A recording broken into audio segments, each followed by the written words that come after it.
ایک زیادتی اور ہو رہی ہے میرے دوست، میرے بزرگوں کے ساتھ، میرے دوستوں کے ساتھ، میری ملت کے جوانوں کے ساتھ، وہ ہے بے حیائی کا نشہ، وہ ہے عریانی اور فحاشی کا نشہ، وہ ہے میرے دوستو عشق مجازی کی لعنت کا نشہ۔ ہر بچے کے ہاتھ میں موبائل ہے، ہمیں پتہ ہے وہ ٹیلی فون بھی کرتا ہے، ہمیں پتہ ہے وہ گندے میسج بھی کرتا ہے، ہمیں خبر ہے وہ کئی برائیوں کے اندر مبتلا ہو گیا ہے، ہم جانتے ہیں وہ کئی قسم کے مسائل کا شکار ہے، لیکن اس کا ہاتھ کون پکڑے؟ تو نشہ ہے۔ جب آگ جلتی ہے تو میرے دوست اگر گھی پڑا ہو تو وہ ڈھلتا ہے۔ اگر نوجوان کے ہاتھ میں موبائل آئے گا اور اس کو پتا ہوگا کہ مجھے چھپنے کی جگہ بھی مل رہی ہے تو میرے دوست وہ تو بے حیائی کرے گا۔ تھوڑے دن پہلے ایک دوست جھگڑنے لگے گلی میں کچھ لوگوں سے، مجھے معلومات ہوئی تو میں نے بلایا، میں نے کہا کیا جھگڑا ہو گیا؟ کہنے لگے یہ میری گلی سے گزر رہے تھے لڑکا اور لڑکی اور گندی حرکتیں کر رہے تھے، ان کو شرم نہیں آتی؟ ہمیں یہ غیرت مندی نہیں سمجھتے؟ گلی سے گزرتے ہوئے بے غیرتی کرتے ایک دوسرے کو اشارے کرتے ہیں۔ میں نے ان کو لڑائی سے روکا، ٹھنڈا کیا اور پھر میں نے بٹھا لیا۔ میں نے کہا ناراض نہ ہونا، تو میرا دوست ہے، تجھے کڑوی گولی دے کے شفا کرنا میرا حق بنتا ہے۔ میں نے کہا ایک مجھے بات تو بتا، گلی کے باہر کو لڑکا لڑکی حرکت کریں تو وہ تو بے غیرتی ہوئی، اور اگر بیڈ روم کے اندر ٹی وی پہ یہ کام ہو تو، اگر موبائل کے اندر یہ ہو تو پھر تیری میری غیرت کدھر گئی؟ پھر تو اور میں کہاں کھڑے ہوتے؟ بتا نا، جب گھر کے اندر ہماری چار دیواری کے اندر دروازے پہ تو غیرت مند بن گیا، میں محلے میں نہیں کرنے دوں گا، میں گلی میں نہیں کرنے دوں گا، اور کیا اس وقت بھی تو نے موبائل توڑا ہے جب تیرے موبائل کے اندر یہ گند ہوتا ہے؟ کیا اس وقت بھی تو نے ایل سی ڈی توڑی ہے؟ کیا کبھی کسی تو نے لا کر کے ٹی وی کو زمین پہ پٹکا ہے کہ یہ گند ہے، میں غیرت مند ہوں، میں یہ بے غیرتی نہیں ہونے دوں گا؟ اس وقت غیرت کہاں جاتی ہے؟ اس وقت ہم کیا اس وقت ہمارے اندر یہ جذبہ نہیں ہوتا؟ سن، میرے رسول پاک صلی اللہ علیہ وسلم نے فرمایا نظر شیطان کے تیروں میں سے پہلا تیر ہے۔ ایک نوجوان نے کہا تھا یا رسول اللہ مجھے نماز میں لذت نہیں ملتی، میرے حبیب نے فرمایا تو اپنی آنکھ کو پاک کر لے، اللہ تیری نماز میں لذت پیدا فرما دے گا۔ آنکھ کو پاک کر لے۔ اور میری ملت کی بیٹیاں، میری بہنیں، میری مائیں، سن لے، ان کو گھر کے اندر رہیں گی تو باعزت رہیں گی، حقوق نسواں کا بل ہو یا کوئی اور تماشا ہو، یاد رکھ جتنا مرضی آگے نکل جا اور جتنی مرضی تو اینکر پرسنوں کی باتیں سن لے، تجھے عزت اگر دے سکتے ہیں تو سیدہ عائشہ کے سر کے تاج ہی دے سکتے ہیں، اور تجھے وقار ملے گا تو سیدہ فاطمہ کے بابا کے پاس سے ملے گا۔ میرے رسول پاک صلی اللہ علیہ وسلم نے کہا تھا بیٹیوں گھر میں ٹھہری رہنا، بیٹیوں گھر کے اندر رہنا۔ فرمایا جب تم گھر سے نکلو گی اور تمہیں کوئی دیکھے نہ دیکھے شیطان ضرور دیکھے گا، اور تمہیں کوئی تاڑے نہ تاڑے شیطان ضرور تاڑے گا۔ بن سور کے اندر رہو۔ یاد رکھے اسلام صرف گناہ سے منع نہیں کرتا، اسباب گناہ سے بھی منع کرتا ہے۔ میرے رسول پاک صلی اللہ علیہ وسلم نے اس مرض کا علاج یہ فرمایا تیری نظر بھی نہیں بہکنی چاہیے، اور جتنا پردہ مرد کرے گا اتنا عورت بھی کرے گی۔ میری بات آپ حضرات کی سمجھ میں آ رہی ہے؟ حضرت ام سلمہ رضی اللہ تعالیٰ عنہ کہتی ہیں عبداللہ ابن مکتوم نابینا سے ابھی آئے تھے، میرے رسول پاک صلی اللہ تعالیٰ علیہ وسلم نے آتے انہیں دیکھا تو فرمایا ام سلمہ پردہ کرو۔ عرض کی حضور وہ تو نابینا ہے۔ فرمایا تمہیں تو نظر آ رہا ہے نا، تم تو بینا ہو نا، آنکھ نیچی کرو، جھکا لو شرم سے۔ اگر مصطفیٰ کی ازواج پر پردہ ضروری ہے تو میری تیری بیوی پر پردہ ضروری کیوں نہیں؟ اگر رسول اللہ کی بیٹی پر پردہ ضروری ہے تو میری تیری بیٹی پر پردہ کیوں ضروری نہیں؟ آج کو ایجوکیشن کے نام پر، عورت کو خود مختار بنانے کے نام پر، عورت کو، اور عورت یاد رکھے باہر جا کے پیسہ کما کے لانے میں اس کی عزت نہیں، بختیار کاکی کی ماں بننے میں اس کی عزت ہے، فرید الدین کو دودھ پلانے میں اس کی عزت ہے، احمد رضا بریلوی تعمیر کرنے میں اس کی عزت ہے، غوث اعظم جیلانی جیسا شہزادہ بنانے میں اس کی عزت ہے۔ یہاں تیرا وقار ہے اور یہی چراغ جلے گا تو روشنی ہوگی۔ ملت کے جوان یاد رکھ، اگر تجھے 15 لڑکیوں کے فون آتے ہیں تو کوئی بہت بڑا بہادر نہیں، بلکہ تیری غیرت کا جنازہ نکل گیا ہے، اور اگر تو ڈٹ کر کے کئی لڑکیوں سے بات کرتا ہے تو پھر تو گر گیا ہے، پھر تو گند میں مبتلا ہو گیا ہے، پھر تو نے غلاظت کے ساتھ اپنی آنکھ اور اپنی زبان کو بھر لیا ہے۔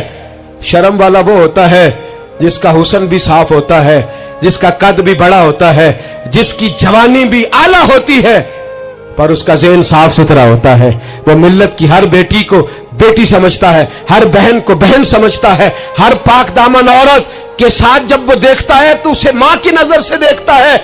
जमाने से इस गलाजत को दूर निकालना होगा। हमें अपने बच्चों को उन पर कड़ी निगरानी करनी होगी। इनके हाथों से ये जहर हमें छीनना होगा। मेरे रसूल करीम सल्लल्लाहु तआला अलैहि वसल्लम ने नजर की सफाई पर सबसे पहले तवज्जो दी है। हमें अपने बच्चों को ताड़ना है, हमें अपने बच्चों को देखना है, हमें इन्हें खुद पकड़ के अच्छी मजालस में लेकर के जाना है। और सुनो, मेरे हबीब पाक सल्लल्लाहु अलैहि वसल्लम ने कितनी पाबंदी फरमाई। कोई मौलवी हो, कोई पीर हो, कोई फकीर हो, कोई दरवेश हो, कोई दरबार का सज्जादा हो, कोई किसी जगह बैठने वाला हो, किसी को भी औरत के साथ तन्हा रहने की इजाजत, सारे बोलिए इजाजत है। किसी को भी औरत के साथ तन्हा रहने की इजाजत है बिल्कुल नहीं है, कतन नहीं है। मेरे नबी करीम सल्लल्लाहु अलैहि वसल्लम ने फरमाया जहां मर्द और औरत इकट्ठे होंगे तीसरा शैतान होगा। इब्ने हजर कहते हैं, एक सहाबी ने अर्ज की, हुजूर अगर वो दोनों नेक हो, अगर दोनों नेक हो, तो मेरे हबीब पाक सल्लल्लाहु अलैहि वसल्लम ने फरमाया याह्या के बेटे जकरिया भी हो और ईसा की वालदा मरियम भी हो, तो फिर भी मैं दोनों को अकेले रहने की इजाजत नहीं देता। जब उनको इजाजत नहीं है, जब उनको इजाजत नहीं है, तो बाकी कोई किस खाते में है। मैं सुनता हूं और आज मैं बबांगे दोहल कहता हूं, हमें वो दरबार भी कबूल नहीं है। सुन लिया जाए, मेरी बात को नोट किया जाए, हमें वो दरबार और मजार भी कबूल नहीं है जहां बुराई और मंशियात के अड्डे कायम है। हम उन दरबारों पर भी फौरी तौर पर हर लिहाज से कड़ी निगरानी करने का और पूरी सख्ती करने का इरादा रखते हैं और खुद आगे बढ़ के उन जालिम सज्जादा नशीनों का मुंह नोचने का इरादा रखते हैं जिन दरबारों पर नशा बिकता है, जिन दरबारों पर गंध होता है। दरबार तो ऐसे होते हैं कि दाता अली अजमेरी रहमतुल्लाह अलैह का दरबार हो पर चारों जानिब कुरान पाक की तिलावत हो रही हो। जुमा इतना बड़ा होता हो कि लाहौर में इतना बड़ा जुमा ही और कोई ना हो। दरसे हदीस होता हो, दरसे निजामी का मदरसा कायम हो और औरतों का जाना अलग हो, मर्दों का जाना अलग हो, पूरी शरीयत की पाबंदी हो, फिर किसी दरबार पर जाने की इजाजत है, पर न कोई किसी जगह भी किसी भी लिहाज से कभी न जाए। मेरे अजीजों, मंशियात के खिलाफ जिहाद, बेहयाई, उरियानी, फाहशी, मिल्लत का जवान अब अपनी नजर को छुपाना सीख जाए। और मेरे दोस्त देखना, बेटियों को खतरा किससे है? यहाँ हिंदू भी कोई नहीं, सिख भी कोई नहीं, आर्या भी कोई नहीं, बुद्ध मत भी कोई नहीं, यहाँ ईसाई भी अकलियत में, यहाँ यहूदी भी कोई नहीं, लेकिन फिर भी बेटियों की अगर शर्मो हया महफूज ना हो। ये हदीस सुनाने लगा हूं, हदीस है, हदीस रसूल है। जवान खास करके जरा मेरी बात पे तवज्जो करे और बुजुर्ग खास कर तवज्जो करे जिन्होंने तरबियत करनी है। सुने, हुजूर की बारगाह में एक नौजवान आया है, ये संगमील है हदीस, इसको याद रखना। अर्ज की, हुजूर मैं सारे गुनाह छोड़ सकता हूं, जिना नहीं छोड़ता। हुजूर मुझे जिना की इजाजत होनी चाहिए। मेरे हबीब ने थपकी दी, बिठा लिया। मैं कहता हूं हुजूर ने गुनाहगारों को मुआशरे से काटा नहीं, उनकी तरबियत फरमाई है, उनकी तरबियत फरमाई है, उनको करीब फरमाया। मेरे हबीब करीम सल्लल्लाहु अलैहि वसल्लम ने फरमाया इधर आ, बैठ जा। बैठ गए। हुजूर ने फरमाया तू पसंद करता है तेरी मां के साथ कोई बदकारी करे? हुजूर नहीं। फरमाया तू पसंद करता है तेरी बेटी के साथ कोई बदकारी करे? या रसूलल्लाह मैं आंखें निकाल दूंगा। हुजूर ने फरमाया तू पसंद करता है तेरी बहन के साथ? हुजूर मैं काट डालूंगा वो हाथ जो मेरी बहन की तरफ उठेंगे। फरमाया तू पसंद करता है कि तेरी खाला, फुफी, ममानी की तरफ कोई ऐसी हरकत करे? हुजूर मैं काट के रख दूंगा उन लोगों को जो बात भी करेंगे। मेरे हबीब ने फरमाया अच्छा, जिसके साथ तू बदकारी की इजाजत मांग रहा है वो किसी की मां नहीं लगती, वो किसी की बहन नहीं लगती, और किसी की बेटी नहीं होगी? याद रखे, मुल्ला जलालुद्दीन रूमी 1, इमाम गजाली 2, आला हजरत फाजले बरेलवी 3, बुजुर्ग मुतफिका तौर पर लिखते हैं, फरमाते हैं जो गंद के साथ दूसरे घर में ताड़ता है वो अपने घर की खैर मना ले। जो गंदी नजर दूसरों पर रखता है वो अपने घर की खैर मना ले, इसलिए कि जो जुर्म वो किसी के खाते में डालेगा वो सजा बन के उसके घर की तरफ लौटा दिया जाएगा।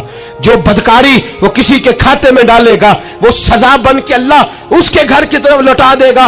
अगर अपने घर को पाक रखना चाहते हो तो दूसरों की तरफ पाक नजर रखनी शुरू कर दो। अगर चाहते हो कि तेरा घर अजीब मामला है ना, बेटे को तो पसंद की शादी की इजाजत है, तो बेटी को इजाजत क्यों नहीं? अगर तेरा बेटा पसंद की शादी करेगा तो याद रखना, फिर जब किसी की बेटी ये लफ्ज बोलती है, फिर इज्जतों के जनाजे निकलते हैं, फिर ओरियानी फहाशी का जो है वो कलक लगता है माथे पर, फिर याद रखना चारों जानिब से रुसवाइयां तेरा नसीबा होती है। अगर तू बेटी को रोकना चाहता है तो बेटे का हाथ पकड़। अगर तू बेटी को साफ रखना चाहता है तो बेटे को शर्म हया की चादर उड़ा। अगर तू बेटियों के किरदार की हिफाजत करना चाहता है तो पहले बेटे को पाबंद शरीयत बना, पहले इसकी तरफ देख।